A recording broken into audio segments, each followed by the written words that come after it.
So here's something that is a really interesting observation and like reflection on the 10 makos.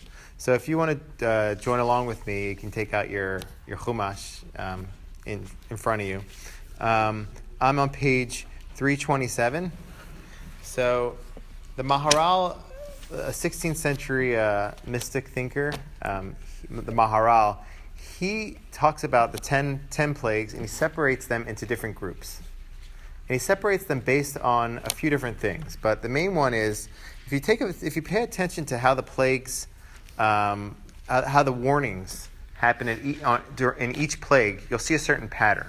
So if you take a look at on page 327, the source, verse 14, this is the first plague, blood. Where does this happen, this plague? It says, Pharaoh's heart is stubborn.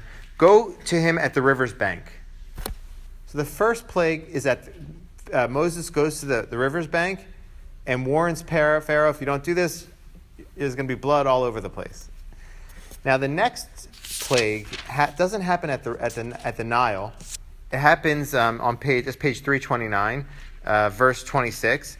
That says, come to Pharaoh. That doesn't happen at the Nile. That happens at Pharaoh's palace. Okay, then the next plague, the third plague, which is on page 331, verse 12, there's no warning at all. It just happens. Okay, so that's the order, the first three plagues. Nile, palace, no warning at all. So if you go to the fourth plague, which is on page 330, where is it? 331. Again, it starts over again, the pattern. It says, arise early in the morning, station yourself before Pharaoh before he goes out to the water. Okay? So this pattern, it keeps going. If you pay attention. The fifth plague, I'm not going to keep going with this forever, but the fifth plague is come to Pharaoh in his palace. And the sixth plague, there's no warning. Seventh plague, Nile. Eighth plague, palace. Ninth plague, no warning. Then 10th plague is the firstborn. Then it's all over after that. But so the question is like, this is pretty neat, right? You can find this pattern here. And what does it mean? So the Maharal is a really deep thinker. So Maharal says, what's this all about? That the Torah is separated into three different groups. So he says that our creation is separated into three different realms. You have the Shamayim, you have the Aretz, the earth. You have what's between the earth and the heavens. Then you have the heavens. She says each group of these three correlates to a different realm. He says the first three, blood, frogs, and lice. So blood is in the Nile. That's the earth. Frogs, they live in water. And it says that Moshe, when he hit the dust, all the dust turned into lice. So that's the earth. Okay? Now, the next three correspond to the area between the earth and the heavens. So if you pay attention, what are the next three? Wild beasts. They roam in all that area in between the heaven and the earth. You have pestilence, which pestilence it was on all the animals. That's also in between heaven and earth. And you have boils, which is on animals and people, which is in between heaven and earth. So that's the next group of three. And the last group, where is that going to be? Heaven, good. So it's in the sky. So what were those? Hail. It's in the cloud.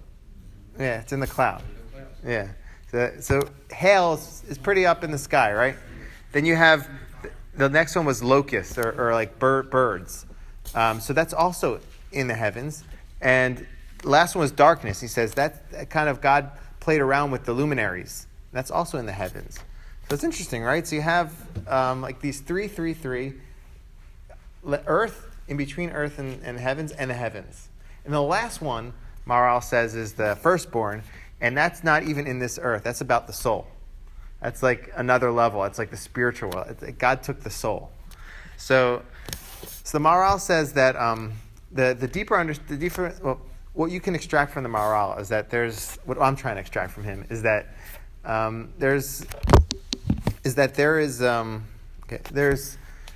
God was trying to show Paro that God runs the world, but on every level.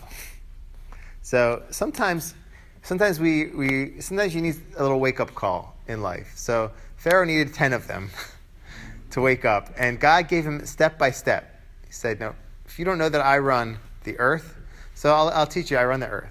You don't know I run the. If you think I only run that, I run whatever's going on between there. If you don't know that, I run the shamayim, and I run the spiritual world. I run everything. And so that's kind of like one of the messages there. Another, and he says something also, but you can still ask, like, what's the idea of the warning? Why did they go to why did he go first to the Nile, then to the palace, and then no warning at all? So he says each stage it got a little bit more intense.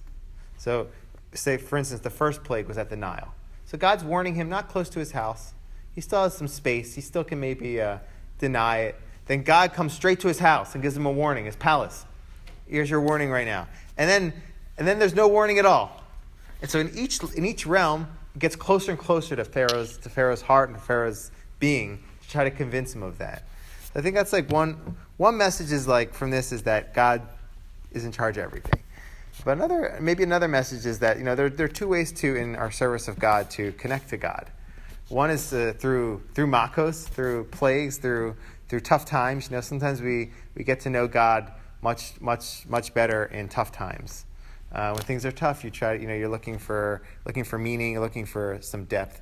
But another way to go, the Masechet Brachot says, Tov mardudacha b'libo shel dami elef malkiyot. It's better to have like a little inner stirring, some sort of regret or some sort of like inner reflection is better than even 1,000 makos, plagues. And the idea is that, we should ideally not wait for the makos to come, like Pharaoh did, in order to recognize all the blessings and good that we have in our lives.